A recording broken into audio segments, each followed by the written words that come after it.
নমস্কার। কবিগুরু রবীন্দ্রনাথ ঠাকুরের কৃপা। আমি ভিক্ষা করে ফিরিতেছিলেম গ্রামের পথে পথে, তুমি তখন চলেছিলে তোমার স্বর্ণরথে।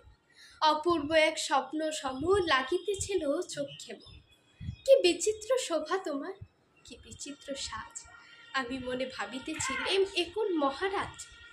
আজি শুভক্ষণে রাত পোহালো, ভেবেছিলেম তবে আজ আমারে দাঁড়ে দাঁড়িয়ে ফিরতে নাহি হবে। বাহির হতে নাহি হতে কাহার দেখা পেলেম পথে, চলিতে রথ ধনধান্য ছড়াবে দুই ধারে। মুঠা মুঠা কুড়িয়ে নেব নেব ভারে ভারে। দেখি সহসা রথ থেমে গেল আমার কাছে এসে, আমার মুখ পানে চেয়ে নামলে তুমি হেসে। দেখে মুখের প্রসন্নতা জুড়িয়ে গেল সকল ব্যথা।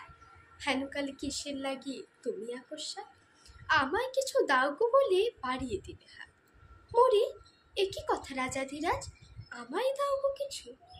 শুনে ক্ষণক কালের তরে রইল মাথা নিচু। তোমার কিবা অভাব আছে ভিখারি ভিক্ষুকের কাছে, এ কেবল কৌতুকের বশে আমায় প্রবঞ্চনা।